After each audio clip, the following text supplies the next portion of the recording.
Okay, Councillor Jaworski, we are all set to go. Okay, thanks. Thanks very much. So welcome members of the committee and any members of the public who might be watching to our July 6th session of the South Glengarry Environment Committee. If I could have a mover and if I could have the mover and the seconder to open the meeting, please. Move it. Thank you, Aidan. So move by Aidan, second by Angie. So thank you for that. Approval of the agenda.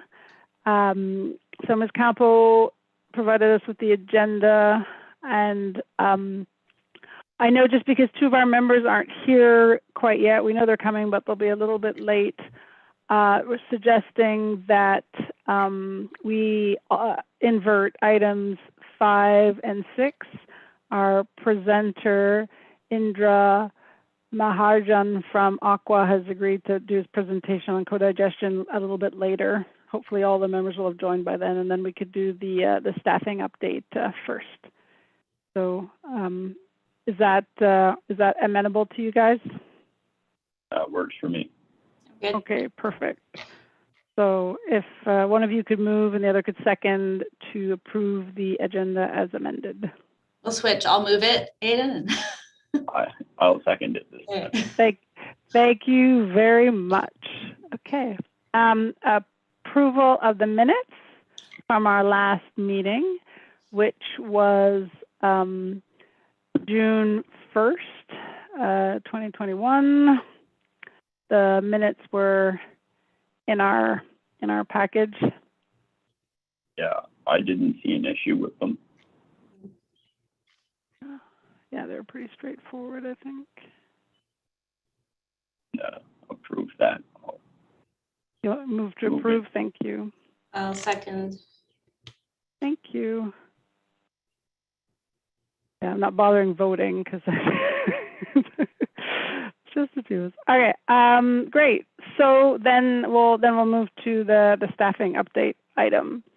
So I think it's Ms. Campo. Is it you, Kelly, and Chris who are doing that together, or? I think I'll do the overview of the items that are in there, and then if you have specific questions on any of the projects that Chris is heading up or involved in that he can speak to on the waste management side, well, he can jump in at that point. But I'll do an overview and then we can open it up to your questions. And I'll share my screen. Just bear with me a second here. Okay, so if I just come down here. Okay, so one thing on this, I think the the meeting date is. Oh. I mean, clearly it's not today, but I wasn't sure. Yeah, good eye. I was using a former report as a template, so clearly missed the meeting date there. So I'll amend that later, but that should reflect today's date. So this, sorry. Colleen, if you don't mind, I'll just break in. Colleen has joined us. Thanks, Colleen. Glad you're able to join us. Just so you know, we switched some items on the agenda so that the co-digestion presentation would be later on. So hopefully, I was hoping you and Mike will be able to join by then. So we went through the agenda, the minutes, and now Kelly's just starting on the projects update. So you didn't miss anything exciting. Okay, sounds good. Thanks.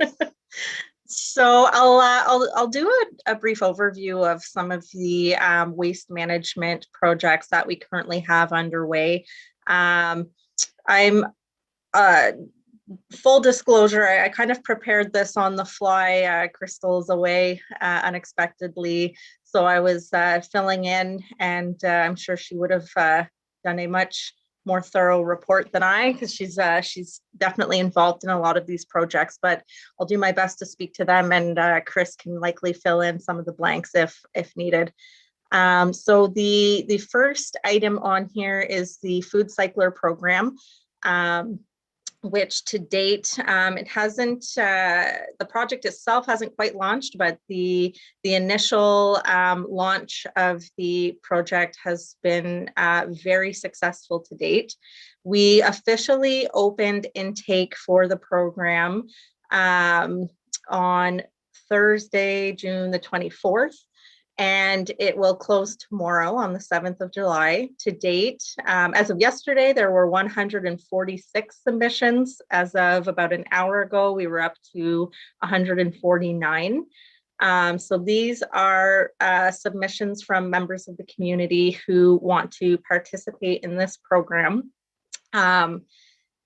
As you guys may recall, council approved to launch this project with 100 units of the food cycler units, I guess. As we have more people interested in participating than we do units, we're going to defer to a lottery system to, fairly distribute those units. Once they have been distributed, the project's going to run from August 1st to, I believe that's October 31st. The cost for participating residents is going to be $120 plus HST, which is compared to a cost of $500 if it was at just the regular retail price. So the cost is offset from various discounts, including one from Food Cycle Science, investment from Impact Canada, as well as the subsidization that's been provided from the township, which was approved by council. So far, we're seeing a lot of interest from the community on this project. I think it's going to be a really great, positive news story for the township and great waste management initiative. So we're looking forward to seeing how the project rolls out come August through to October. So the second item we have here on our project update is the waste management calendar. You might recall, I don't think it was the last meeting, probably the one in April, we talked about our waste management calendar, which historically has been a calendar that runs from August to July. And our hope was to figure out a way that we could align the calendar with the regular January to December calendar year for more of an alignment with our waste management, our garbage and recycling collection contracts. So our economic development and communications coordinator, Shauna Baggs, worked very closely with the company that we produce these calendars with, and was able to come up with an 18-month calendar format that will be distributed towards the end of July. So this calendar will run from August 2021 to December 2022, which will then align us with the calendar year, and it prevents having that 6-month gap where we were at one point thinking about just doing, a one-page mail out and just kind of, leaving a bit of a gap to get to that January start point. And there was a little bit of concern from the committee on how we might get that information out in those 6 months. So happy to advise that we've come up with a solution. We won't be seeing any gap in the distribution of the calendars. And actually, in all likelihood, we might realize a little bit of savings by having a longer time frame on that calendar. So if I understand correctly, we actually just finalized the design of the calendar today, and then that'll be off to the printers and distributed towards the end of the month. So we're looking forward to getting that out there. And actually, with the 18-month layout, we're able to jam pack a lot more information in there. Shauna did some new designs in there, so it's a nice piece of informational material for our residents. The third item on here is relating to the garbage and recycling collection RFP. So the intent of administration is to have to seek feedback from council at our next meeting on July 19th, requesting input on the request for proposals for the collection of garbage and recycling services. So this is where council will be able to provide staff with feedback regarding recycling collection frequency, bag limits, any sort of changes that they wish to see in our current service delivery, so that we can incorporate that into the RFP before it goes out for submissions. And the last item we have on here today is the waste composition study. That's a bit of a standing item. So there are, I believe, 4 waste audit seasons. The most recent one took place from May 31st to June 4th. And if there's any questions on that item, I'll defer to Chris, because I'm not quite as involved or familiar with that program. But yeah, those are the updates we have for you today, and we're open to any questions or feedback at this point. I have a question, if that's okay, Stephanie. All right. I have a question in regards to the food cycler. Do those who submitted, are they aware that they're going to be in a lottery, or are they expecting to each get to participate? My understanding, and this is Crystal's baby, I'm just filling in tonight, but my understanding is that would have been included in the registration form. I can't say that with 100% certainty, but I know that was the intent, but I'd have to double check. I can't say for sure that it that was there. I feel like it was either it was, I should double check where it was written, but definitely it was written somewhere. Either maybe it was in the press release, maybe it was in the what was on the website itself when you went to register. Yeah, I feel like it was definitely written somewhere. I know that was the intent from the outset, so I'd be surprised if it wasn't included in what was put out to solicit the registrations. But yeah, again, I'd have to double check on that one. Okay, I just wouldn't want to see I wouldn't want to see people disappointed because they weren't part of because they submitted but aren't going to be part of it.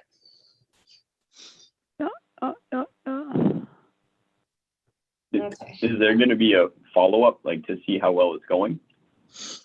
Yeah, so part of the pilot program involves each participant being provided with a I don't know if you'd call it a form or a data sheet, where they keep track of certain components of the program, and then that's then fed back to Food Cycle Science for their analysis. And yeah, so yeah, they'll be provided with guidelines, and we'll be following up. Okay, that'll be interesting. Mm-hmm. Will it also look into information on the participants themselves, like who participated, or is it more just on the waste? I think it would be more waste focused, as well as, how many times did you run the cycle, that kind of thing. I don't think it collects demographic data on the participants themselves. Okay. Kelly, I can just. But there is like an exit. Oh, sorry. Wait, Tim. Oops. Yeah, all personal information is removed prior to the data being shared. Okay, I would just be interested in actually who uses it, like if it would be more urban residents or more rural residents, or families or individuals. That's what I'd be interested in. But if it's removed, then so be it. But I mean but Angie raises a good point. Like, so of the almost 150 folks now that we have who've signed up to participate, that in itself is valuable data to the township. so that when you folks are looking at that list, you can get a sense of where was there the most interest to participate, and that's useful information, moving forward, depending on what we do. But as I recall, when Alex was presenting too about the survey, there's an exit survey too, I think, where they're talking about like how they enjoyed the system, how they thought they might be using it, how they would, would they recommend it, not recommend it. And I'm assuming in some of that stuff, there'll be some questions of like, are you a family of this? Are you, there's probably that kind of demographic question. Yeah.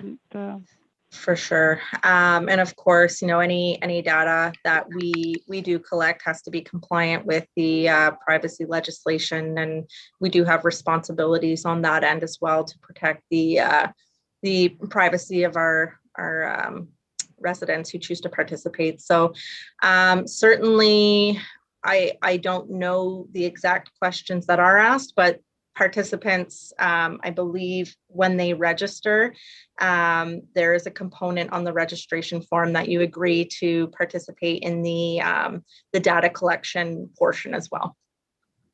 Yeah, you do. I'm looking at it right now. It's definitely there. No, this is fantastic. Hi, Mike. We switched the agenda up and we moved the co-digester presentation back, so you haven't missed that yet. We just are talking about doing the ongoing projects update discussion right now. Oh.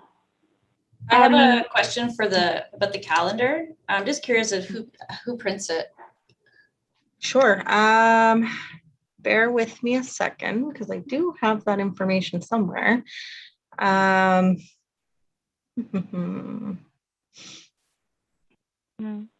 while you're looking that up, maybe like that brings me to thinking, like sometimes just as a thought, sometimes we have documents that go out from the township to sort of, that's something to keep in mind. Like, is there a way that the paper we use can be, higher recyclable content, ensuring it is recyclable? I think for our calendar in most cases, it's very like standard paper, so no problem throwing it in recycling. But I know sometimes we do have some things that are a little bit more flashy, splashy, and glossy, and I'm not sure if some of that stuff is as well recyclable. So it's maybe something to keep in mind. Sorry, I'm just looking. I used to have a calendar right behind me there because I know on the back there's something about the type of paper it is, and I think it's like a recyclable, made of recyclable materials or something like that. But so to answer your question, Angie, and I don't know if the company's name would have changed, just because I used to organize the calendar back in my ECDEV communications day. And I believe we're still working with the same company, which is Municipal Media Inc. /recyclingcalendars.com. So it's the program that we've historically used to create the calendar. It's specific to recycling calendars, and I think they work specifically with municipalities.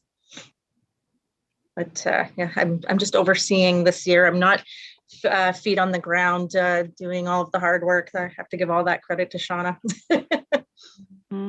All good, thank you. I know there's a lot of work that goes into it, and there's a lot of cross-checking and double-checking, and maybe that's something too that in the future, if ever you want like another set of cold eyes, that probably this committee too could be some, a group of folks that could take a look at that if ever. For sure, because I mean, I don't know what it is about that one particular information piece, but I don't care if 10 people have read it 5 times each, inevitably there's always something we miss. Yeah. It's funny that way, but yeah, but at least then you can spread the blame around further, right? For not catching it. I'm sure we can always maybe look over stuff like that too if ever needed. Yeah, I shouldn't speak for others, but But that was what I was suggesting, is like, we could always reach out to us as well, and that probably be something our committee would make sense for us to help with. Yeah, for if sure. and when you need it. Okay, so the garbage and recycling RFP. Okay, so that's coming feedback on July 19th. So that's our next council meeting then, or the next council meeting. So for the waste composition study, so we do it, it's like one every season, but we do get a report, right, that summarizes the year's data. I will defer to Chris on that one. Yeah, yes, that's correct. Haven't received it yet, but it should be shortly. If I don't receive it shortly, I will follow up. Okay, great. Yeah, I'm trying to remember if I've seen it before or if we would have just seen like a summary come to council. I can't remember. But again, with all these other projects that we're doing, I think those details are super important for what we're doing. Did anyone else have any questions on Kelly's report? Stephanie, can I just loop back to the food cycle? Absolutely, go ahead. Okay, so I did speak to Alex not long ago, let's just put it that way. And I've been meaning to call him, but I've been off. So just to get an update, and it's a good news, bad news story. So they've really, and I ran into the CAO playing golf. So who's the local from Cornwall, and they said that the uptake on municipalities is up to 8 or 9, and they've been using us as a sort of an example of how they could roll it out. So that's I think a testament to the committee and to our staff, because it's you're starting something new. You never know how it's going to go. But I asked Alex about we have to your point, your question, Angie, about the 50 other people that are looking for one. So they're having a supply and demand. We definitely have the 100. They anticipate for sure getting more in September. So he's open to those who don't get one to jumping in. I guess then we'll have to analyze whether they, we want them to be part of the study. They don't have to be. 100 is what we've committed to with the grant. So I think we need to consider that. I'm going to follow up again with Alex and ask if we can get 150 or 175, and that's who want it, even if it's 6 weeks after we start. I think we should try to commit to that, because the more we get involved at the outset, the better. So I don't know, we can open that up to comments or questions if you want, or thoughts. So will it still be at the discounted price? Same terms, yeah. Okay. Yeah, discounted price. So I think that's, they're recognizing that we were in on the ground floor and how much our work up front has helped them too. So the other one on that, so Stephanie and I had a discussion. I don't know if this has been mentioned, but we've had we got three demos that we were going to give to schools in the spring. But with COVID, obviously we couldn't do that. We're going to secure 2 more, so that the 3 elementary schools and the 2 secondary schools that are in South Glengarry will all get one in the fall, and then they can. I don't know. We'll put some parameters in place, but it will be nice to get some school projects going, or some feedback from the grassroots for students, because that's where the educational piece and the science and biology and research and all of that, if that can be done in schools, it'll further promote the project. Yeah, no, that's awesome. That's awesome. I know when it came to the idea, like if I recall some of the discussions about having more participants, if I recall, Alex was saying that, that if we, depending on how the first part, we can use it for the survey, we can build a certain business, not a business case, but a grant case, I guess, where, we could roll it out even beyond, the first initial 100 at, with some, I guess, is it federal dollars, I guess, that would be supporting that. So that's also something to keep in mind in terms of having more participants now versus more participants later. I guess it's just part of the equation, because I know that he was saying that there are other bigger grants that we could apply for once we sort of have that first pilot basically under our belt. Yeah. But that's great about the schools. I'm really excited to hear that. I know that I had teachers reach out to me asking about how, is there a way how could we get one for the schools? So it's nice to hear that they're able to get one that way. Stephanie, I'm not sure if you see that Indra has a comment. Oh, no, I don't see it. Sorry, His hand's up. yeah, thank you. The question I had is, it's a really great project. It's a really good solution. But did the township also looked at the food waste grinder in comparison with the food cycler? Nope. No. Okay. Yeah. Because I think the end use is different, and I didn't really understand, because we have been working with Greenfield for a while. We believe in resource recovery, extracting the energy content from food organics. And I'm assuming that, no, sorry for my ignorance here, but the township also has a wastewater treatment plant, correct? That's right. Yep. Yeah.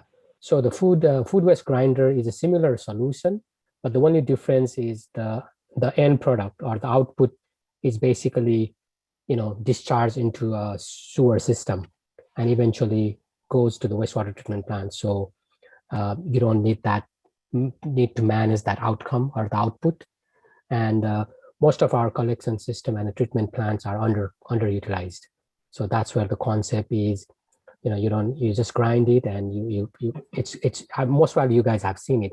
It goes under the sink, and you put all your stuffs, and then you run it for a couple of minutes, and it grinds and goes all the way to the sewer, and then comes to the treatment plant. Recently, we have been selected in partnership with the University of Waterloo to do a feasibility study with the region of York.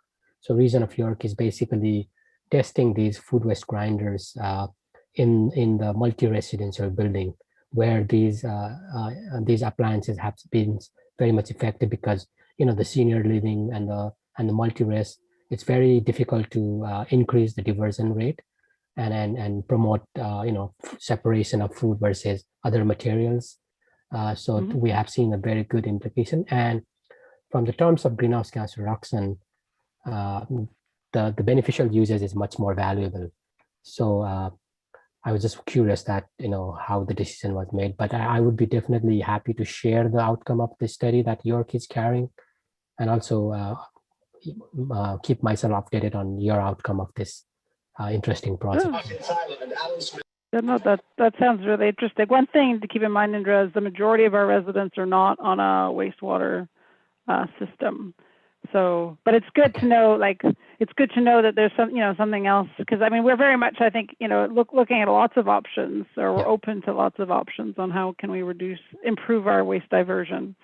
Exactly. So it's good to know these that kinds of solutions, these kinds of solutions works in one setting and might not be a very good results in other settings. So I think I always love to have different solutions available for different applications. And yeah. Awesome. Thank you for that. Any other questions on questions or comments on Kelly's report? Thank you, Kelly. It's really exciting. We've got a lot of fun stuff and stuff that is getting a lot of interest that's coming through the work here. So yeah, I will say that I've only become involved in the committee in the last few months since I've been back from maternity leave, but it's nice to see one of our committees, how active and passionate you guys are about all these projects. So yeah. we have a good group, and we have a great support from staff too. So thank you very much. All right, thanks guys.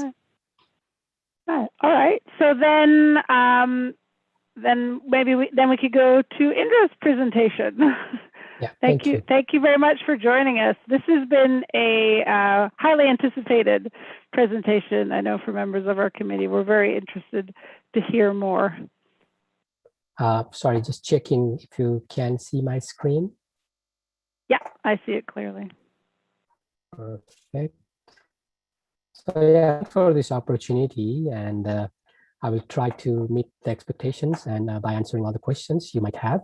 I've assembled a couple of slides that I presented to the Cornwall City Council on May 10th, and also added a few more slides just to give you a little bit more broader picture of what's happening in the province of Ontario and other municipalities. So as I don't, this is an environmental committee, so I'm not going to repeat a lot on this one, but I just wanted to show on this slide how the landscape is changing rapidly across Ontario and across Canada. As you can see, in last couple of years, the renewable natural gas market has evolved very strongly, especially in the West Coast in British Columbia. The market is almost mature now, offering a premium price for carbon negative fuel. In Montreal or Quebec, that's the same. But in Ontario, we have been a little bit lagging behind, but needless to say, Enbridge recently launched a voluntary RNG market. So what does that mean is there's a market being created, which kind of spurs the growth around organics, waste to energy. We also saw last year that the federal government released a clean fuel standard. So that's like a benchmark for defining different categories of fuel, carbon intensity and whatnot. We have also seen a big push around hydrogen as the next fuel of future. So that's another fuel that the biogas can be converted from generating for landfill or organics. A lot of municipalities, as you are aware, have been doing conversion of their fleet vehicles from fossil fuel driven to RNG or biogas driven. So there's a lot of happening around this, and most of the center is around organics because this province is fully committed as of today, or that's the latest information I have, is to go ahead with the organics ban from the landfill by 2025 in a phased approach. So the first phase will start for cities that is 90,000 and above, and gradually coming down to the smaller municipalities down the road. But again, as a township, you don't need to worry today, but I'm just trying to indicate that there's definitely going to be a lot of organics opportunities, collection, and then the value for tipping fee is going to go higher. The organics management opportunities will be available across the province with different solutions. Obviously, when the government pushes all these new policies, regulation, and standards, definitely it's matched by the funding. So we just saw 2 weeks ago that there was a multi-billion-dollar investment announced around clean fuel generation projects. And I'm pretty much sure that Edin, you are updated on that because it's really big and supporting up to 75% to the projects that will produce RNG and other kinds of clean fuel. So just to give you introduction about Aqua, if you are not familiar, we are a Crown agency under Ministry of Environment, Conservation and Parks, but we operate under the cost recovery model. So we don't get any funding from the government. We are not allowed to make any profit, but just to recover the cost by operating water, wastewater facilities. If you are pretty much wondering why we are in this space, is as we said, we are a provincial agency, so it's our duty to support provincial policies, primarily around organics diversion from landfill and greenhouse gas reduction policies. So that's where we are coming from. And the second key aspect where we are coming from is the using the asset management principles, right? A lot of these wastewater treatment plants that municipalities operate and own are oversized and underutilized, and also aged, right? A lot of these infrastructures were built around 1980s and 1970s, and it's old. So the municipalities need to inject cash to upgrade these assets, and the only source of revenue to maintain these assets is ratepayers. And we all know that we as ratepayers don't pay a lot of money for using water and wastewater. So it's not a sustainable model. And that's where we are exploring how can we leverage these existing assets and how can we utilize its underused capacity, especially around anaerobic digesters, and then increase the biogas production by opening capacity for bringing a high energy nutrient materials such as food organics for that purpose. So that's where we are coming from. And we are working with municipalities, leveraging our relationship to create these opportunities, then open up these opportunities for private entities to participate. So it's not Aqua's agenda to drive this business and make money here. We are just highlighting the opportunity, creating that opportunity, and taking from stage 1 to stage 2, then inviting all the private parties to participate in that process, whether it's investments, whether it's design, build, and operate kind of model. So, sorry, I don't need to mention about this plan. This is an environmental plan, And when it was released in 2018 by this government, it strongly came around supporting biogas RNG. And this was a kind of a Bible for us that we are driving our projects based on this. You can see that one of our projects, Stratford, was highlighted as a case study in this project. This is another policy paper that the ministry has about food and organics framework, and it reiterates that the commitment to ban food organics from landfill. And you are also aware that the government made recent changes to Bill, I think, 195, that almost making impossible to create any new landfills or even expand the landfill. So landfill, if the township owns landfill, it's a very high commodity at this point. And anything that the municipalities do to extend the value of the landfill is very priceless activity. And we know that today, if you look at any landfill, about 40% of the material that's going to the landfill is food organics. And the city of Cornwall did an organic study. It confirmed the same. So diverting that high energy value of food organics from the landfill not only extends your life of the landfill by giving you a lot of dollar benefits, but also if there's opportunity to recover that energy and create into carbon negative fuel, that's an additional revenue stream for the municipalities. So this is where we are coming from. As I said, we primarily wastewater treatment plants are considered as a treatment plants, right? So basically, I get the sewage into there, and we treat it. We meet the compliance as per the regulatory approvals, and that's our function. What we are trying to fundamentally shift is, no, we are not just going to treat it. We are actually being given resources, and let's recover the resources. So primarily, we are talking about, can we recover heat energy? So, there's a wastewater treatment plant. Wastewater is always has always a heat energy in there. So there's a lot of technology to recover heat and use that heat in a different. If you have a process called anaerobic digestion, it produces biogas. So if the biogas is there, it can be converted into electricity or RNG or even hydrogen. Then if you can open up for the organics, receiving, you can start taking some revenue from the tipping fees. If it's a curbside collected SSO, the tipping fee ranges from all the way to $80 to $120 a ton. So there's a lot of opportunities around there. And the bigger one that it's going to happen in the future is the carbon credits and a greenhouse gas associated with the carbon negative fuel. So that's a big one for a lot of big municipalities who has a very ambitious greenhouse gas target. The second commodity we are trying to recover is the biosolids. And the biosolids applies for every wastewater treatment plant. Right now, the wastewater treatment plant spends money to haul the material and apply to the landfill, land application or the farmer's field. We are also looking at different technologies that will allow us to upgrade this biosolids into a little bit more thicker commodity, which will be more, categorized as a fertilizer and can be sold at some cost or minimize the cost of managing that material, reducing the expenses to the municipality.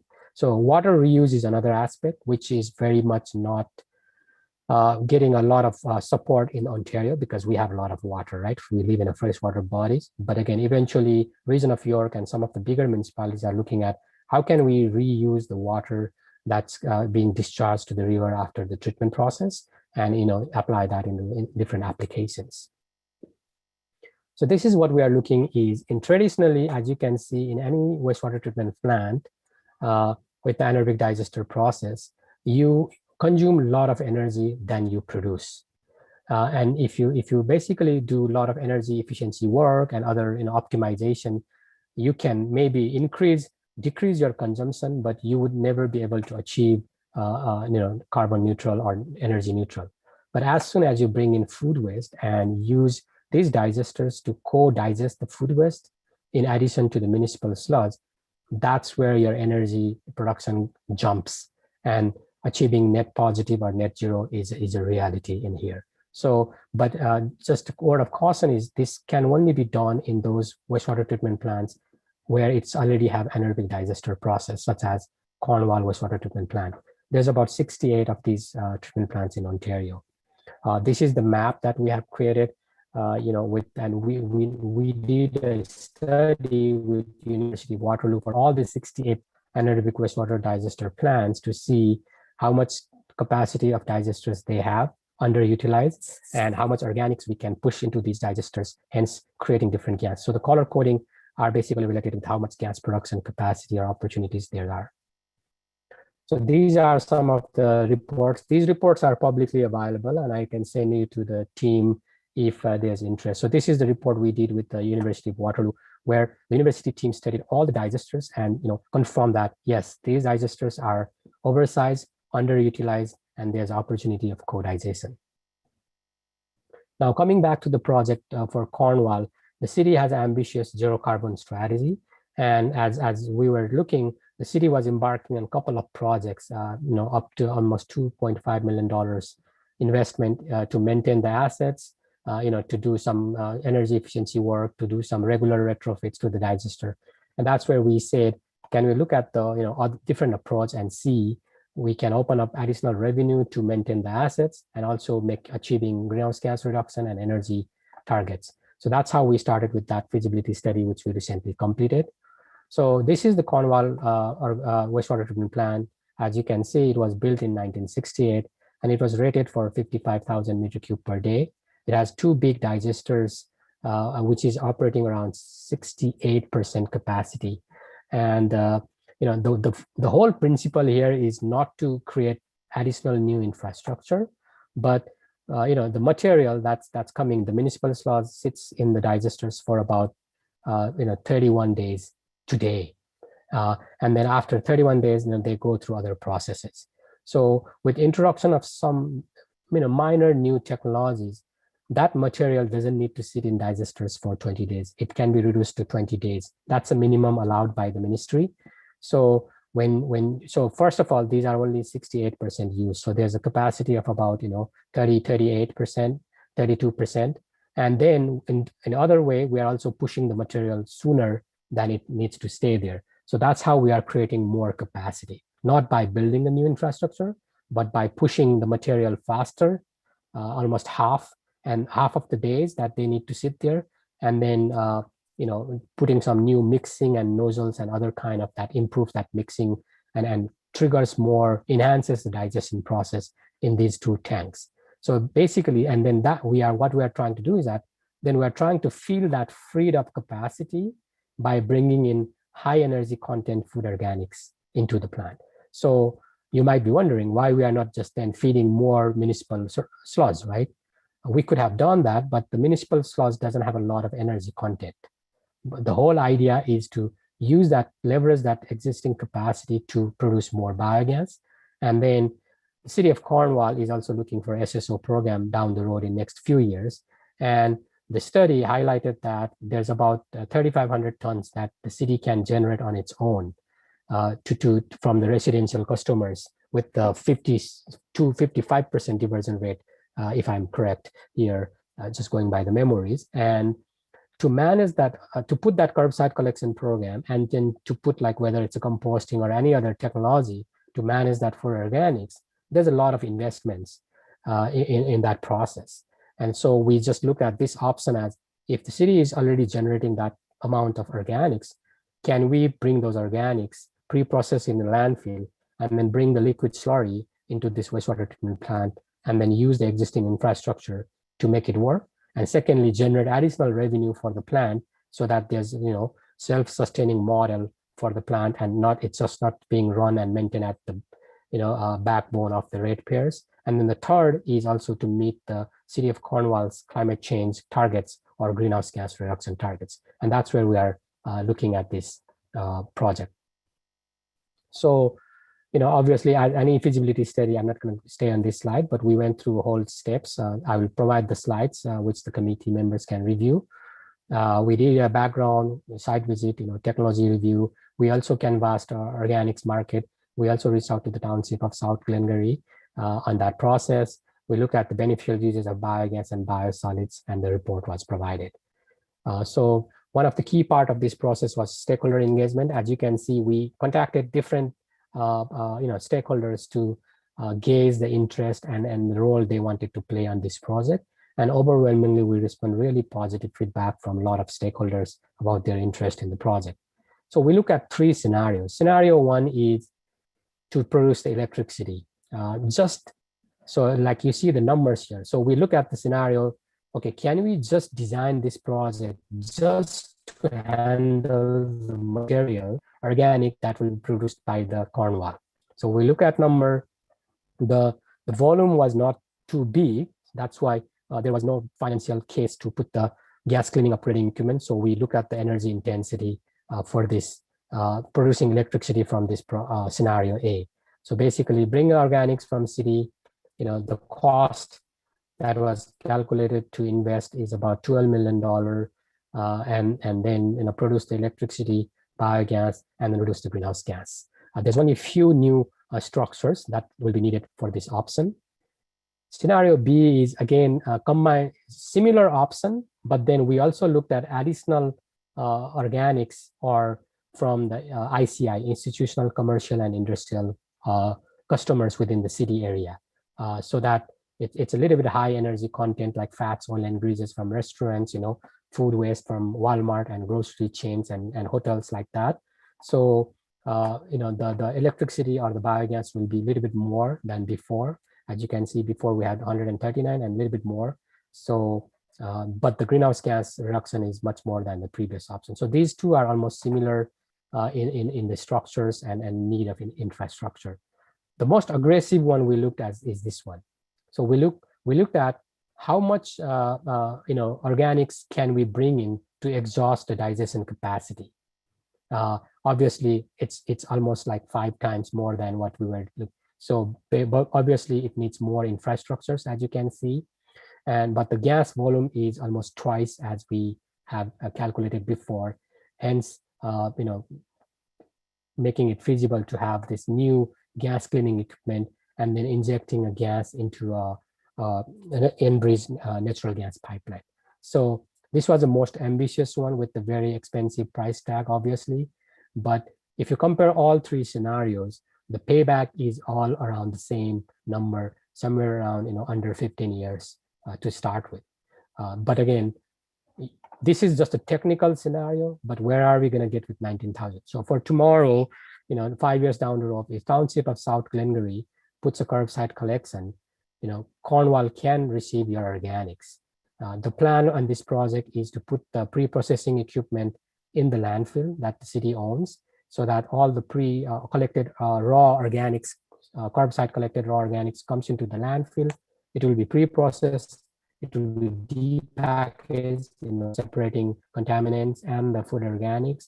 Then it will be brought to the in the closed tankers to the wastewater treatment plant for the further processing. So that was the whole idea. And as you can see, the greenhouse gas emissions is significantly higher compared to the previous scenarios. So there's environmental benefits, there's other benefits, but obviously this is the ambitious one and the cost is higher too. So when we presented to the city wanted to explore scenario B and scenario C and further fundings. And so I've been helping city to explore further on these opportunities as we speak. So in summary, these are the comparative, just to summarize to everybody. As you can see, scenario A, we're just designing a project for city generated organics. Scenario B is city or generated organics plus some industrial, commercial, and other customers. And then the scenario C, it can host all the way. So again, now your question might be can you get 19,000 tons of organics today? We can't. It's a very high volume. But what the city's intention is, we can't do it today, but the future looks like we can do it 5 years, maybe 7 years down the road. So we should plan in a way. So it's for planning phase. That's why the city is looking closely at scenario B. But if there's partners that are willing to work, the city wants to explore how we can achieve and reach that destination of 19,100 reception down the road. So then we compared all these scenarios and we use the financial, technical, environmental, social matrices, and there's a lot of parameters under each matrices, and we evaluated. As you can see, environmentally, scenario C is the highest score, and we can imagine that, right? Because it has a lot of greenhouse gas reduction. But from the financial perspective, as I was telling you, all scenario looks almost equivalent and you might be wondering why, because Scenario C produces a lot of biogas, and then it can then sell the biogas at a premium price. That's why, financially it's much better compared to other scenarios. But then scenario A and scenario B are almost near to scenario C because it's producing electricity, and electricity is still expensive, right? So, it will still compensate a lot of electrical cost within the plant, but it will also save the, curbside collection cost for the city because they will be managing it themselves. So, I'm happy to elaborate this more, but we also looked at social scores like noise, odor, traffic, public opposition, all these parameters in that evaluation. So just putting, circular economy benefits is, a lot of times the city decision makers look all these projects just on the base of cost and the return on the dollars. But we also like to put out in there that other benefits that we usually don't quantify. For example, as I said, landfill diversion. So we imagine, we expected that it will divert 40% of the material that's going to the landfill by this diversion. So if you put a dollar value into the 5 or 7 years or 10 years that you extend the value of your landfill, that's some good dollar value. Similar to the biosolids, and then managing that asset of the life cycle of the wastewater treatment plant, greenhouse gas reduction. So these are other quantifiable benefits that needs to be factored in, and then do the life cycle costing for any of these projects. So this is the recommendation we provided to the city council, and they kind of agreed to our recommendation. So we are today exploring scenario B and scenario C, and then trying to work with different partners to go to the next stage of design engineering. I'll quickly go through other ones. So City of Cornwall is not alone by itself in this journey. This is a co-digestion journey because it's a co-digestive municipal source. So Stratford is the first one that is leading. So we are doing a similar project in Stratford, but with a much bigger size, about 20,000 tons a year. We are currently doing a final design engineering. The price of that project is about $25 million. We already received the environmental approvals too. One of the key aspects everybody used to tell me when I started this initiative about 3 years ago is that all the best getting environmental approvals. You will never get approval from ministry to bring in organics into a food wastewater treatment plant. But working with collaboration with a lot of regulators and decision makers, we were able to get a permit for Stratford. So now there's a precedent set up. So it's not like nobody can do it, right? It can be done. There's a template process established. So second project we are doing is Petawawa. Petawawa is a smaller treatment plant. So about 7,000 tons, a little bit bigger than Cornwall, but 7,000 tons. And they are following similar to scenario C model.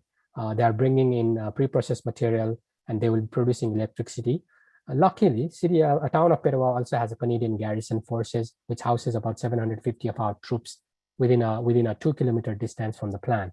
So the plan is to basically sell the biogas to the Canadian garrison, and then make some revenue from there, so that we don't have to worry about who's going to buy our gas. As you can anticipate, a lot of these projects are, what if I can't sell the gas, right? Or what if I don't get the organics? So those were the two biggest risks.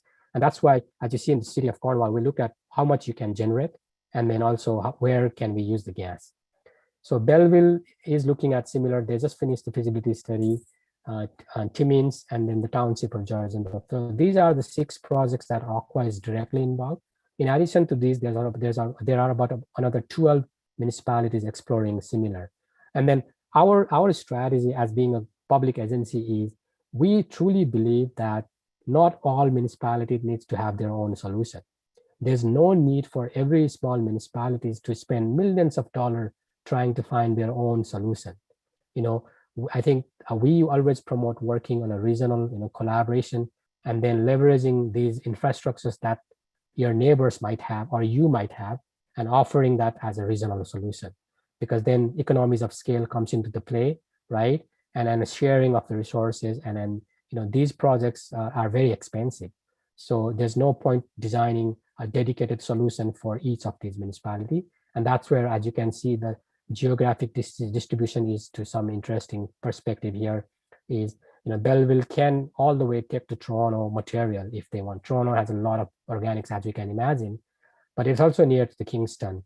Petawawa is near to the Ottawa. Cornwall is near to the Ottawa. So So these infrastructures are very geographically strategically located to get those benefits. So I think with that, I have few slides, but I will end my presentation at this point, unless if you want to see a little bit more slides on, Stratford, Petawawa, and Belleville.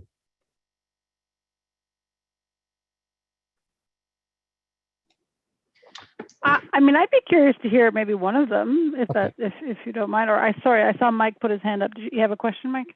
I was just going to ask, you said you're going to send us the slides. I'd like to hear about one too, but I'll definitely take a look at them when you, if you're going to provide the slides to us. And I would be definitely available offline, if you have any questions around each project. I'm as a public agency, we'd love to share what we are doing so that we hear all the feedback from the stakeholders, right? We love to collaborate. So yeah, Stratford, as you can see, the similar one, it's bringing in 20,000 tons. And because this was the first project, and you can imagine the public scrutiny was a lot. And this project is located, when it was built in 1958, it was on the outside of the town, right?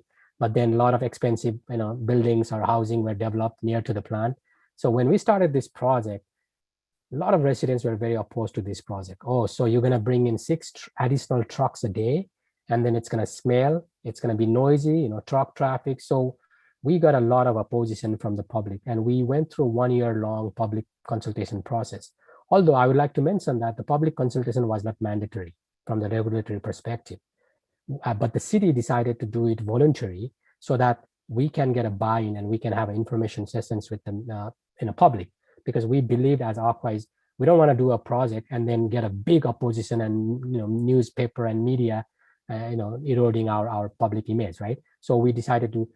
And then there were a lot of people who were very supportive when they started understanding that this project will basically help, I wouldn't say decrease the rates that's being paid for the water and wastewater, or it will stop increasing the rates, but definitely it will help not to increase rapidly, because we are opening up additional revenue sources to maintain that infrastructure rather than just relying on the residents, right? And the government funding.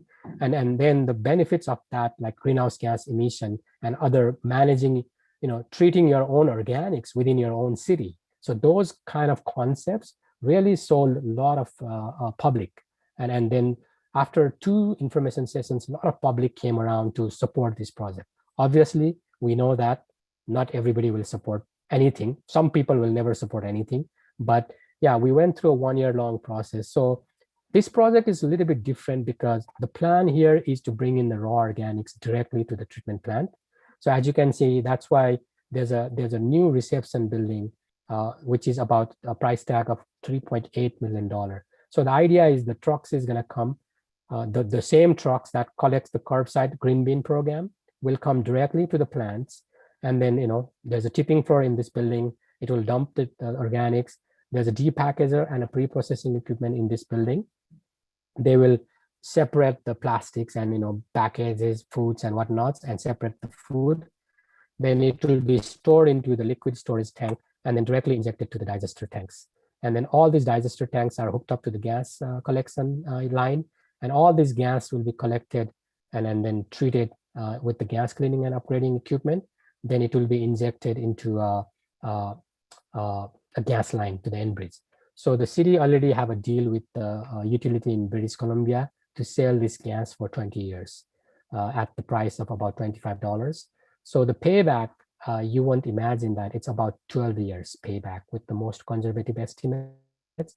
But having said that, by about a year. We are expecting a little bit of price escalation with the inflation.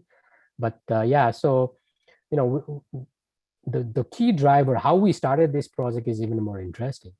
The city needed $2 million to repair these digesters as it is. So if the city didn't do this project, they will still be investing $2 million to continue operating this plant. And the new proposed model is the city will be still investing $2 million only. So this project is being delivered under the alternative delivery model under Municipal Services Corporation. So the city will be investing $2 million of cash, which is same amount that they will be investing anyway, regardless. And then Aqua will be investing $1.5 million of our money as a minority shareholder, city is the majority shareholder.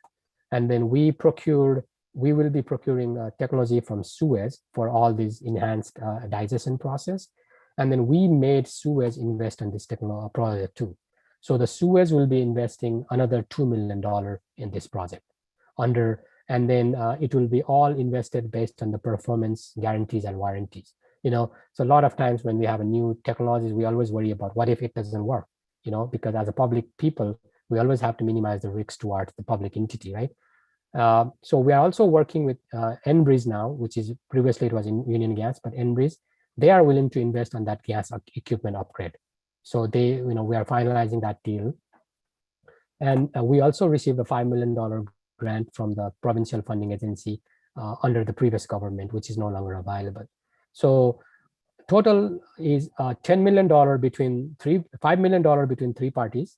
The blue ones are the key partners. And then the $5 million grant, so that's a $10 million. Enbridge, we are talking about another $4 million. And then remaining is coming from public investment bodies.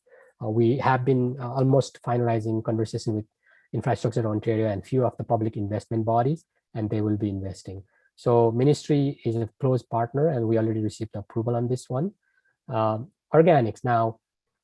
So the city of Stratford, they started organics collection program last year after when we were working with this project. So, but city of Stratford is about 35,000. They have about 1,100 tons only, but the project is being designed for 20,000 tons. But we have received a lot of communication and connections from other neighboring municipalities saying, oh, when is your project going to be ready? We are willing to work with you and send a material. But to minimize the financial risks, we need some steady supply for at least 5 years to start with. So for 5 years, what we are doing is we are trying to set up a contracts with organic suppliers in the industry in the province who already collects organics from bigger cities and then pay the tipping fee to us and bring the material here. So that's what we are working. And now mostly all the deals are already finalized, but we are still working to set up the Municipal Services Corporation between the city and Aqua. And because of that legal entity not being formed, a lot of these contracts haven't been formalized. I just want to put that note here, but the concept and everything has been approved. So, similar models are available. There's a lot of other projects where private entities are coming and saying, give us the project. We'll spend $25 million, but we will keep the project control for 20 years, right? Now, as you are aware, the municipalities or the public corporation doesn't like to lose control either, because this is a wastewater treatment plant. So we need to do our function of treating the wastewater.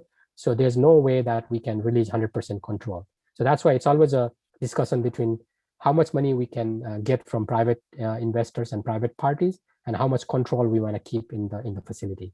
And that's how we come up with this hybrid model where we still have some investment from the private company to minimize our risks, right?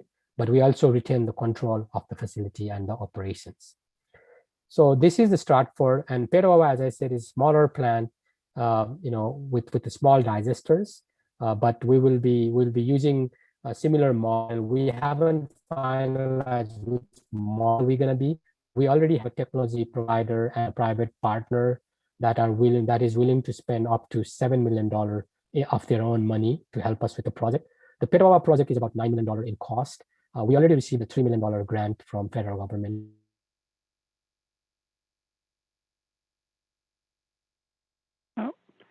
Indra, I think we've lost, at least, am I the only one who he's frozen for? No, he's frozen. Me now?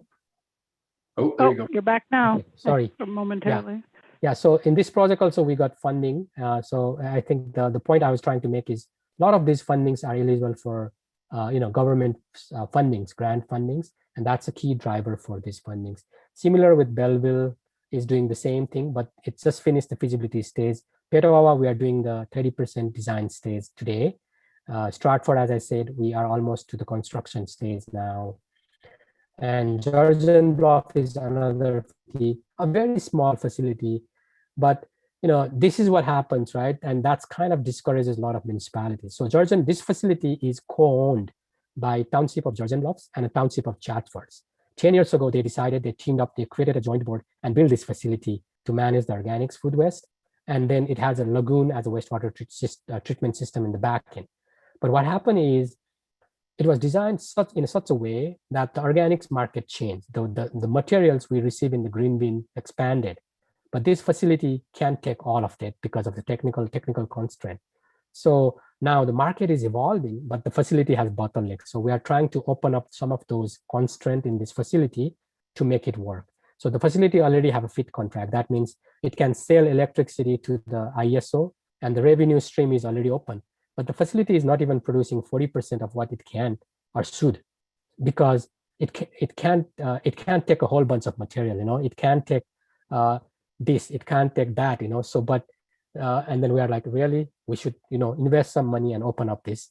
So we are working on this, and I'll be presenting in council next week to recommend with some recommendation on how to at least stop the bleeding of losing the money and hit the break even, and then upgrade it to full.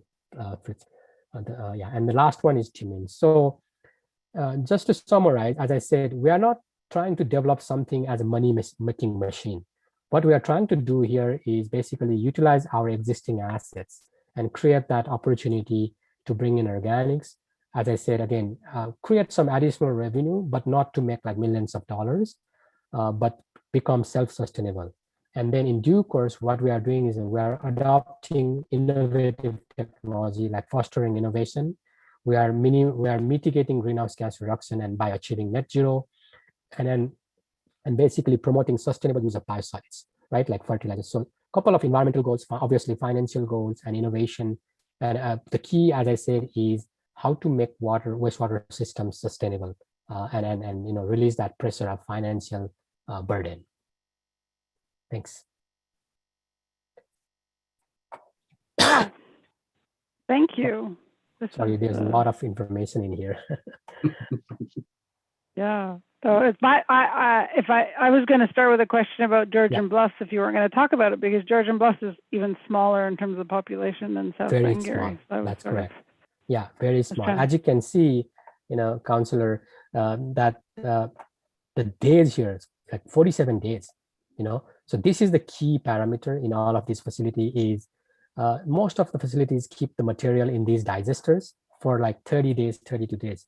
And what we are saying is that if you put some basic innovative technology inside this, like nozzles and mixtures and some pre-processing material equipment, we can move the material faster.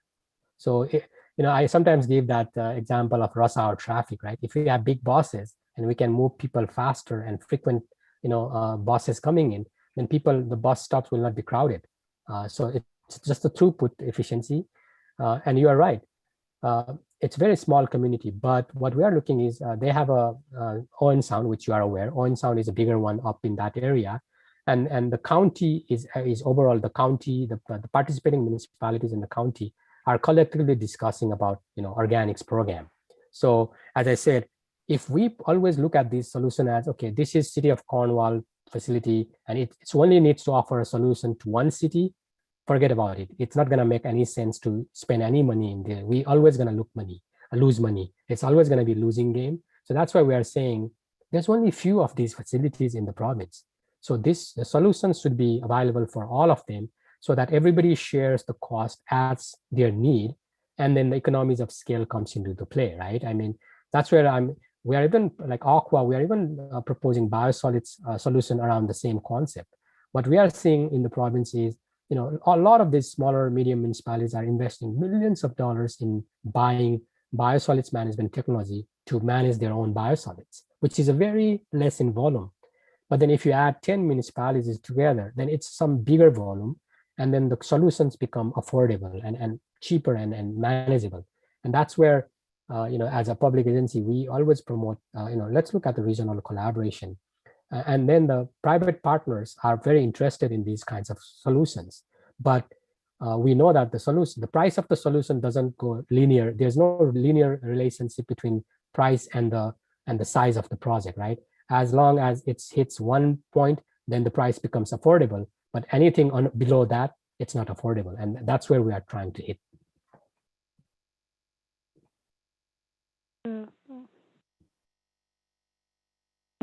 Fascinating. So, did folks have questions? I have other questions, but I don't want to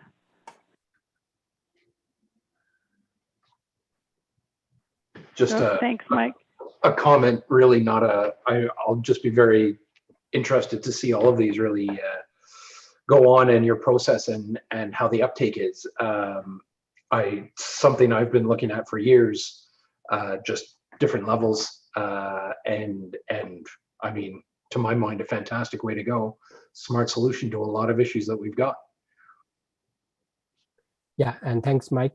Yeah, I think the only thing is always about how do we still maintain the control as a municipal corporation, but also not putting a lot of financial risks on the taxpayers. And that's where the funding, as I mentioned, those both projects, Stratford and Petawa, the funding was very crucial. And I was very excited when we got the funding, because out of 42 projects approved, a lot of them were libraries and transits and all these fancy projects. And there was one project which is about organics and wastewater. So it's pretty excited to see. And in Petawa, the main hassle we were going through is, where are we going to sell the gas, right? Because if there's no buyer for the gas, there's no business case for the project. You just shut it down. Same with Georgian Bluffs, right? They can't produce the biogas. They can't even get the money. The blank check is sitting with IESO, but they're not producing, so nobody's going to pay, and they're losing money. And then when we started talking with Canadian Garrison, they were so excited because as a federal department, they have a key targets to reduce their greenhouse gas. So as soon as they buy the biogas produced by the wastewater plant, their carbon footprint goes like way down. And then in day one, when we have a meeting, both parties were so interested to work together. And then suddenly, I'm like, yeah, there's a light in the tunnel, right? And because it meets different mutual goals. And that's what Stratford is also talking with City of London, because City of London is looking at what should they do with organics, because once the organics ban comes, it's a fair sized city, so they have to come up with something. And they are saying, since you are putting a money, I don't want to invest another solution. Why can't you just take our material, and it's cheaper. $100 is much cheaper comparing what you pay for private hauler and managing. But again, as I said, but if the cities are really open, we just need to take the project from a conceptual stage to feasibility study report stage, and we can put that in the market and say, okay, private companies come and Greenfield has explored some of these opportunities in past. And they are willing, depending on the opportunity and the rate of return, and obviously private investors will look at 15, 20% return. But there are parties interested saying, okay, if you want to give us for long-term lease, we will do everything for you. So we'll pay you yearly revenue, but we need control. Obviously, private entities will not spend money without having a full guarantee of control. But then we also found that the municipal corporation doesn't like to lose all the control. So we have to find the balance between how we can implement these projects. So because of that negotiation and some of those delivery model, the cost is a little bit higher compared to what the private entities can deliver. But as I assume that all of you understand that there's risks and reward, right? If you take more risks, there's more reward. Whereas we as a municipal entities, we don't want to take a lot of risks. We want to take a manageable risk. So there's a little bit lesser reward. And that's why these projects seems to be a little bit more expensive compared to if private entity wants to do it. Great question. To follow up on that, Indra, you mentioned concern about where to sell the gas. Have any of these projects considered, or have you seen any consideration for generators to be brought on site to actually produce their own energy just to feed right into the grid? I mean, you mentioned a FIT project, which is Georgian Bluff, so they're doing it right there, right? That's correct. Yeah, so just so you know, Mike, the FIT contract is not available. FIT program is not available anymore, right? So there's no program that you can produce the energy and sell it to the grid anymore. But in Petawa, what we are doing is we are producing the electricity to use it in the plant. So basically, the plant pays about $130,000 every year in the electricity to operate the wastewater treatment plant. So we are producing enough electricity to use within the plant, and then we'll be using the excess gas to feed into the gas pipeline. So then that gas will be used by. And sorry, and I'm just going to go on because we do actually have the ability to net meter, right? I agree that the FIT program is gone. That's what I mean. Yeah. Okay. So and I'm wondering, I know there's some looking at consideration of grouping buildings, and there's been thought of Yeah. municipalities being able to produce and, you know, offset costs for multiple facilities. That, you know, you look at arenas and the amount of energy that's consumed by an arena. It might be something that would be very feasible for smaller municipalities. That is very correct, you know, Mike. But the only problem we encountered in Petawa is because of the, you know, uncertain government policy, Hydro One could not say us yay or nay around net metering. They were wobbly, like, oh, we'll have to look. And we said, we don't want to invest money if there's no opportunity. So then they said, okay, we can say for sure that we can allow you to use your energy within your own facility. So that's why we went with that option, so that we don't have to delay the project. But you are very right. But the net metering concept is now available on the gas side too, Mike. So that's why, you know, instead of bugging the electricity utilities and then, you know, waiting for them to make the decisions, we said, okay, if we can do the same net metering concept on the gas side. So basically, gas side, what Enbridge has been started offering is you produce the biogas, you put it in the gas line, and then whatever your facilities are using, you know, collectively as a natural gas, you can basically compensate that too. And now it's even more important because, as you know, the government announced that the carbon tax will go from $10 to $300 in next, you know, few years. So the natural gas price will see that hike because of that carbon component. And you know, if you look at Enbridge bill that's going to come in future, they will have a line item for the carbon tax. So for the big users like recreational facilities or, you know, some of your other complex, you will see that carbon tax will gonna keep on increasing. So that's where the model is, that if we can at least save that increased cost, which is going to be huge, you know, it might make sense to use net metering in the gas side too. Interesting. Thank you very much. One question I'm interested in, well, I guess it's two questions. Like when it comes to Stratford, like what was the, like, I understand they had to put money into these digesters anyways. They're going to put $2 million. But how did it come that they were creative enough or brave enough to say, well, why don't we do this entirely new thing? Like, was there a specific genesis to it? Like, was there a group that was driving this? And yeah. I guess, and if you could I want to get a sense of like the timing. So if I understand it's not done yet, but if you could kind of say like, when did they start this thinking to where we think it'll actually go into production? Yeah, the city of Stratford and you know, Councillor, you might have heard in various forums, the political leadership and the staff leadership were innovative from pretty many years. They have tested automated vehicles, you know, test centers. They have also started like free Wi-Fi in their, you know, certain areas of the city. So innovation and trying some new things has always been in their blood. So we just you know, leverage that opportunity and that mindset. So obviously, you know, we all are innovative, you know, to a certain extent, and we also have risk adverse in nature among ourselves. So when it comes to water, wastewater, that's the last thing people like to adopt innovation. And you know, and I can see why now, working, you know, for like last 9 years. So we started this discussion around late 2018. And we said, okay, so we're and the whole thing started is we did a lot of energy projects in there, right? Because the hydro cost in the wastewater treatment plant is about $500,000 a year. They were paying $500,000 in the wastewater treatment plant just on the electricity cost. So we started doing some, you know, new blower projects and other energy efficiency projects, and we brought that cost down to a good amount. But then the price was still increasing, as you can remember. Hydro prices are always going every year. So they spent about $300,000 to do a big blower project. So it came the energy down, and within 2 years, it's back to the same. And then the city started asking me like, where did our money go? And I said, well, we avoided the increase. Doesn't mean we can stop it. Then we started looking, then we started looking at, okay, can we use biogas? And if you remember, Councillor, back in the previous government, you know, the government said, I don't want to see any biogas being flared in the environment because it's a very, you know, a high emission factor, methane. So then we started looking at these, and then suddenly we also realized that the digester need upgraded.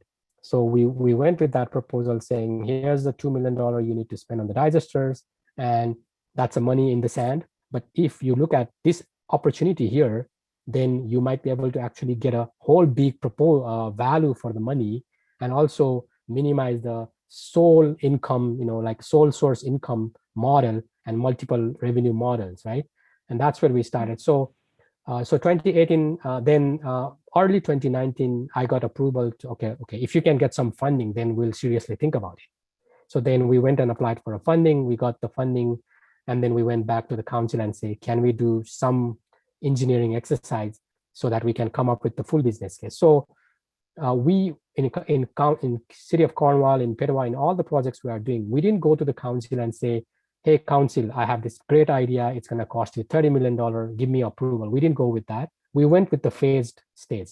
So here's the opportunity. Give me your approval to explore. But we already clarified what's our final goal, right? This is our final goal, but we always went with steps. So then we got the funding. We went back and we said, can you give us approval to do now 30% engineering design?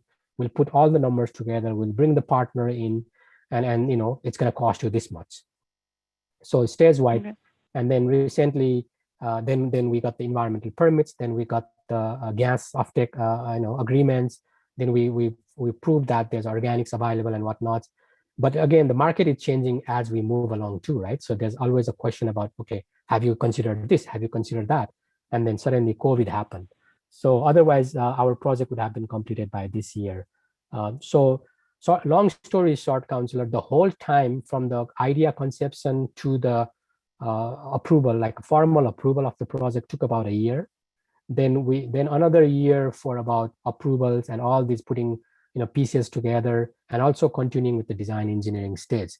So we were anticipating the whole project would be about finished from start to end by about 4 years, but then nobody anticipated COVID, so now it's going to be 5.5 if we don't have a fourth wave. But yeah, knock on wood, we won't have. But yeah.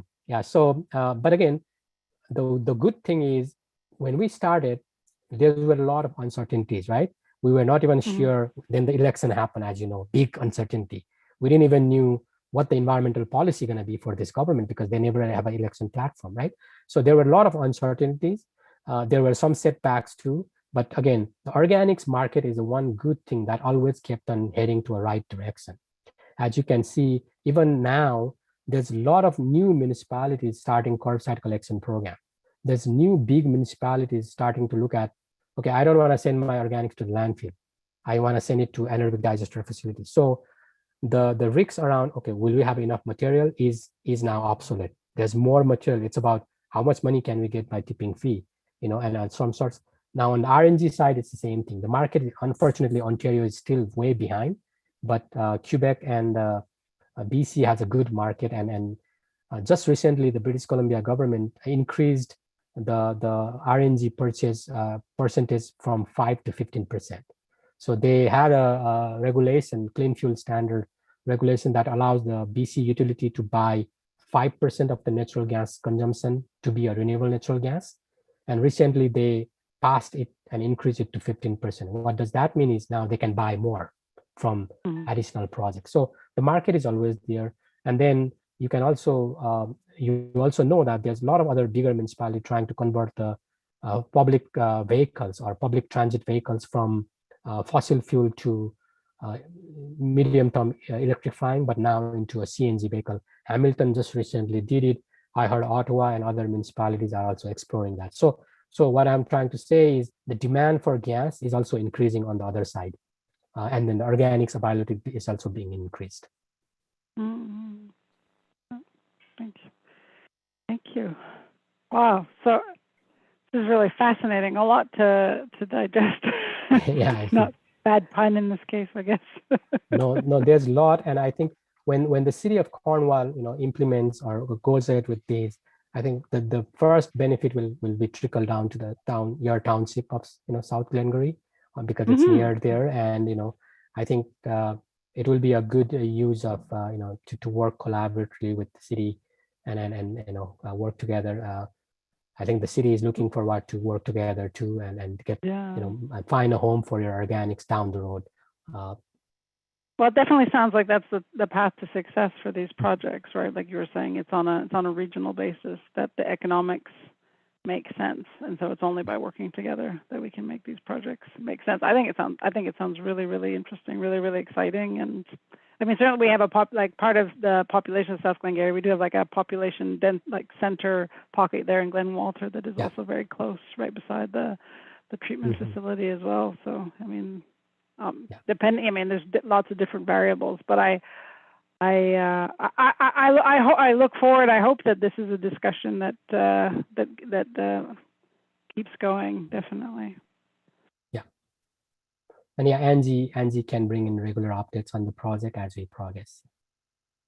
Yeah. No, I think we should definitely be. I think we should definitely be kept abreast. I think at a minimum, knowing where things are at, so that we can know, like we don't so if we want to be involved or not involved, that we know when those decision-making points are coming, so that we can we can participate.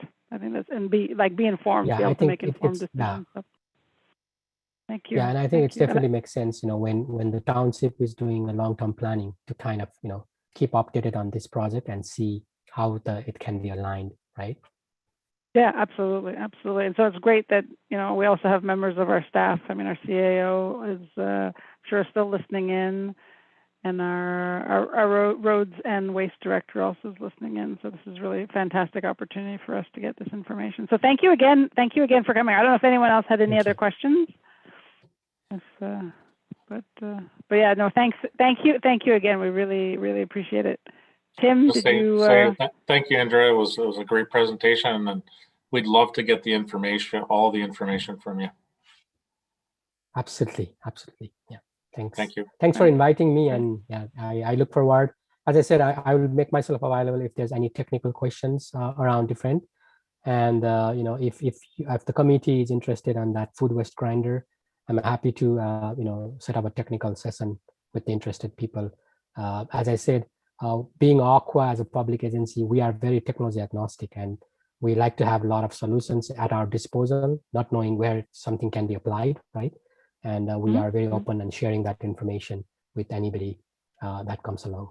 Thank you all, and have a nice evening. Thank you. Thank you very much. Thank you. Take care. See you soon. See you. Oof. Get lots of good information. Okay, well, so then the next item we had on the agenda was, I don't know if we have any new business per se. I don't think when we were discussing the agenda up top. I don't know if I think also I skipped business arising from the minutes, but I don't think there was any specifically. But if anyone has anything pressing, by all means, don't be shy. Otherwise, then we would just try to come up with a date for a next meeting. So, do we have anything deadlines that we're waiting on for anything for the next meeting? I mean, in terms of open items or items that'll be open in the next little while, I mean, I guess that trying to think. I don't know if when the info report comes to council, if there might be anything like for the next council meeting, the RFP, or sorry, looking for feedback. I don't know if the council could if there might be anything the council could send back to us.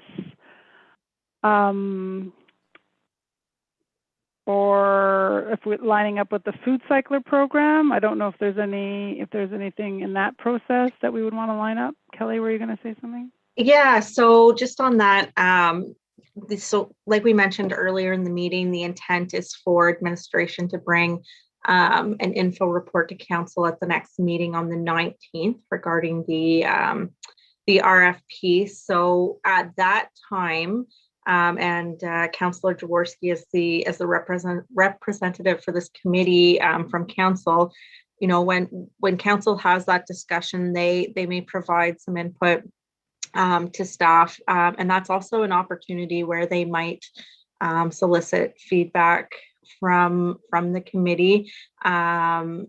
it really depends on how quickly they want to see that RFP process roll out. So keeping that in mind, the meeting is on the 19th, and then our next council meeting following that would be on August the 3rd. And then the food cycler, there could be an update as soon as after August 1st, because that's when the program officially launches. So yeah, it's really up to you guys how frequently you want to be meeting, or when you want to have your next meeting. I don't know that there's any new business at this time that'll be coming forward anytime soon, but yeah. And the food cycler, it's meant to conclude on End of August, or sorry, end of October. End of October. I mean, I guess if there were something to come back out of the July 19th council meeting for us, like we could always call, like we could try and coordinate a meeting at that time. So I don't know if we necessarily need to pencil that in at this point. Yeah, we don't have to schedule another meeting immediately. I mean, a meeting can be called at any time if we have some business arise, or if you guys want to get together, a presenter comes along, anything like that. So if you want to leave it open-ended at this point, we can. If we leave things open, if we leave it open-ended, we have in the past, then it just kind of we kind of just doesn't happen. Slide. Yeah. So I find that we're more efficient when we set that date. I agree. And I was going to suggest, like, why don't we maybe pencil it for like at the beginning of September? Like maybe it's because we don't have anything, it seems really on the plate for the summer. Why don't we pencil it in like at the beginning of September? And if something comes up ahead of that, then, you know, we can try and schedule it at that point. But okay, so keeping with the Tuesday 5 o'clock-ish timeline, I believe we have a council meeting on the 7th. So do you want to do the 14th tentatively? In case something comes out of that council meeting, maybe? Well, we just wouldn't be able to meet on the 7th because Councillor Jaworski and myself and the staff will be. Oh, it's a Tuesday. I see what you're saying. Yeah, it's pushed to the Tuesday because of the Monday holiday. The 14th, there's the Future Climate Leaders that Lee hosts. It's at 7, but I'll be attending that. I don't really want to do a 7 to 8 day in front of a computer. Well, how about like August 31st? I mean, that would be the week ahead of time. Or we could go to September, no, 21st? The 21st, yeah. I mean, why don't we go September 21st? If there's anything that comes out before that, then we can go for August 31st. Okay. Yeah, that works for me. That works. People for okay me with too. September 21st? That's the consensus. Okay, and then we That's do National Forest Week. What is it? National Forest Week. You must have a special calendar that has those things in it. No, it's me planning because I think we're doing a World Cleanup Day on the 18th, and then we have a tree planting day on the 25th. So in alignment with National Forest Week. So, yeah. Okay. Cool. Excellent. All right. Well, in the interim, I mean, so we'll put it for September 21st, 5 p.m. I mean, if folks come across interesting speakers or interesting topics, I mean, we've had a lot of great ones. Thanks, Angie. Thank you for this most recent one. Oh, I can bring you lots more. Okay, well, that's great. We can keep the suggestions coming, and then we'll plan them out. Okay. Okay. Hopefully hopefully the speakers will have some kind of, you know, positive changes for South Glengarry in regards to environment, and they're just not, you know, presenters presenting to us. I'm hoping that there'll be something that comes out of them as well too for the. Oh no, absolutely, absolutely. Yeah, and I think, you know, yeah, I think definitely that's what we want. We're not, we want to move things forward. So, okay. Okay. So then on that, if there's not anything else, if someone wants to move to adjourn. Sarah, motion to adjourn. I'm Thank you. hungry. Thank you. And all in favor? Great, thank you. Well, thank you, everybody. It was good to see you all. Thank you. Tim, did you want to Thanks, say everyone. something? Have a good night. Okay. Nope. Yeah. Okay, take care, Good night. everybody. Yes. Okay, bye. Guys. Bye. Take care, guys.